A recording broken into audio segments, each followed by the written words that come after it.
ये वो दौर था जब यूसुफ रजा खान यानी दिलीप कुमार का मधुबाला से इश्क पूरे हिंदुस्तान भर में चर्चा का विषय बना हुआ था। एक दूसरे के लिए परफेक्ट जोड़ी, मगर नजर लग गई किसी की।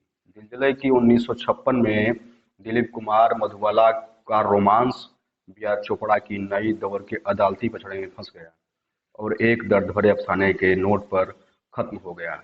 नमस्कार, मैं हूँ राजू सम्राट। मेरे साथ कैमरे के पीछे हैं गणेश कुमार। आप देख रहे हैं सफेद खबर यानी व्हाइट न्यूज। इसमें मधु के विलेन अब्बू अत्ताउल्ला खां का भी बड़ा हाथ रहा। उन्हें मालूम था कि बेटी यूसुफ के प्यार में इतना गुम हो गई कि सबको भूल जाएगी। उसकी कमाई पर पल रहा दर्जन भर बंदों का परिवार भूखों मर जाएगा। इस तरह मधु को यूसुफ रजा खान यानी दिलीप कुमार से दूर रखना उनकी मजबूरी भी हो गई। वैजयंती माला के आगोश में चले गए, लेकिन उधर मधुबाला तन्हा रह गई। वो एक बेवफाई बर्दाश्त नहीं कर पाई।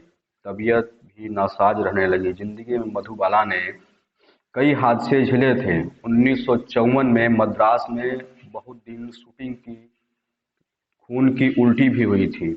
लंबे आराम और मुकम्मल चेकअप की सलाह की, उन्होंने परवाह भी नहीं की। मुगल आजम की शूटिंग के दौरान उनकी तबीयत बिल्कुल खराब रहने लगी, मगर इसके बावजूद वो हाथ में खंजर लेकर शहंशाह अकबर को चैलेंज करती रही। प्यार किया तो डरना क्या, तो कभी भारी भारी लोहे की जंजीरों में जकड़ी हुई शिकायत करती दिखी। मोहब्बत की झूठी कहानी पे रोए नासाज तबीयत के मद्देनजर उन्हें ऐसे सीन नहीं करने चाहिए थे, लेकिन सीन में जान फूंकने की गरज से वो ऐसा करती रही। ऐसा करके शायद वो खुद को साहेब से मुखातिब पाती थी, मानो यूसुफ को संदेशा भी दे रही होती थी, मैं अब भी तुम्हारी हूँ। यूसुफ भी शायद लौट आते अगर बीच में मधु के अब्बू नहीं खड़े होते। मधु खुद भी तो कई कमाई पर पल रहे भूखे खानदान को नहीं छोड़ सकती थी। ऐसे में वो करती भी तो क्या करती। आखिरकार साहेब को दिल से निकालने का दर्द भरा फैसला भी कर लिया। वर्ष 1960 में किशोर कुमार से शादी भी कर ली। किशोर से शादी करने की कई वजहें थी। मधु उसके साथ चलती का नाम गाड़ी, झुमरू, हाफ टिकट आदि कई हिट फिल्में कर चुकी थी। किशोर कई बार उसे शादी का पैगाम भी दे चुके थे, मगर मर जाऊंगा मधु को हंसाने के लिए उसके पागलों जैसी हरकतें करते।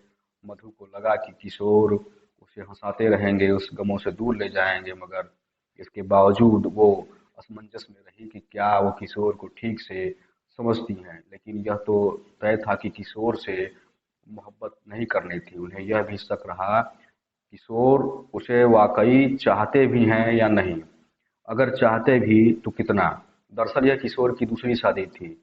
इस शादी से मधु के अब्बू खुश नहीं हुए, मगर उनके पास इस रिश्ते को कबूल करने के सिवा दूसरा कोई चारा भी नहीं बचा था।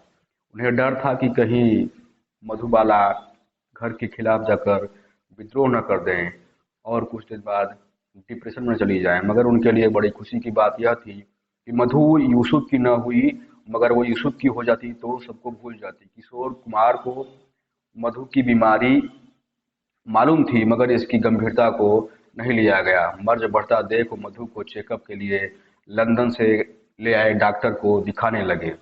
लेकिन एक खबर आई दिल दहलाने वाली। दिल्ली में एक बड़ा सुराग है और बाकी जिंदगी ज़्यादा से ज़्यादा 10 साल तक। किशोर का दिल टूट गया और उन्हें खुद को फिल्मी काम में डुबा लिया। अब मधु के नसीब में सिर्फ मौत का इंतजार करना बचा था। किशोर को काम से फुर्सत नहीं थी, हर वक्त मधु से चिपके रहें ऐसा भी मुकाम। पर मधु को उस प्रेमी की शिद्दत से ज़रूरत थी जो उसको उससे भी ज़्यादा बेपनाह मोहब्बत करता हो। वो एक बार अब्बू से सारी बोल देते, सारे गिले शिकवे जाते रहे, शहनाइयाँ बज उठती, मगर अब बहुत देर हो चुकी थी। मधु मायके आ गई। यूं भी ससुराल में उसे कभी प्यार नहीं मिला। किशोर 15-20 दिन में एक आध बार भी थोड़ी देर के लिए आकर मधुबाला से कभी कभार मिल लिया करते थे। इसी दरमियान 44 साल के दिलीप ने अपने आधी सी उम्र की सायराना बानो से शादी रचा ली। मधुबाला ने सुना तो उनके जी को बहुत धक्का लगा। यकीनन वो कतई खुश नहीं हो सकती थी। जो शख्स उसका होना चाहिए था वो किसी और के आगोश में चला गया। उनके मुंह से इतना ही निकला, वो मेरे नसीब में ही नहीं थे। आखिरकार 23 जनवरी 1969 को दोजख भरी जिंदगी से मधु छूट गई। किशोर बाहर जाते जाते रुक गए। बताया जाता है कि मधु की ख्वाहिश के मुताबिक उनके जिस्म के साथ उनकी पर्सनल डायरी भी दफन हो चुकी थी। अगर यह सच है तो यकीनन उसमें उन्होंने उस शख्स का जिक्र बार बार किया होगा जिससे उनके दिल में गहराइयों से बेपनाह मोहब्बत थी। जाने कितनी रातें तड़प तड़प कर जागते हुए उसकी याद में मधुबाला ने दिलीप कुमार के लिए गुजारा था। वो बर्दाश्त नहीं कर पाई और खुद को तकलीफ देती रहीं। वो अपने अब्बू यानी अपने पिता की सलामती की दुआएं भी करती रहीं। जो ये नहीं समझ पाया कि आखिर अपने प्यारे परिवार को छोड़कर कैसे वो पराई हो जाती जो सिर्फ उसी की कमियां पर जिंदा था। मधु ने इन हालात को कैसे और किन लफ्जों में बयां किया होगा इसे कोई नहीं जान पाया। सब मिट्टी हो गए, मधु के जिस्म के साथ ही फना हो गया। इतने दिलकश और खूबसूरत जिस्म की मलिका का भरी जवानी में इस दुनिया को छोड़कर चला जाना यकीनन बड़ा दर्दनाक मंजर रहा होगा। मधु की इस दुनिया से रुखसती उनके लाखों चाहने वालों के लिए किसी हादसे से कम नहीं रही होगी।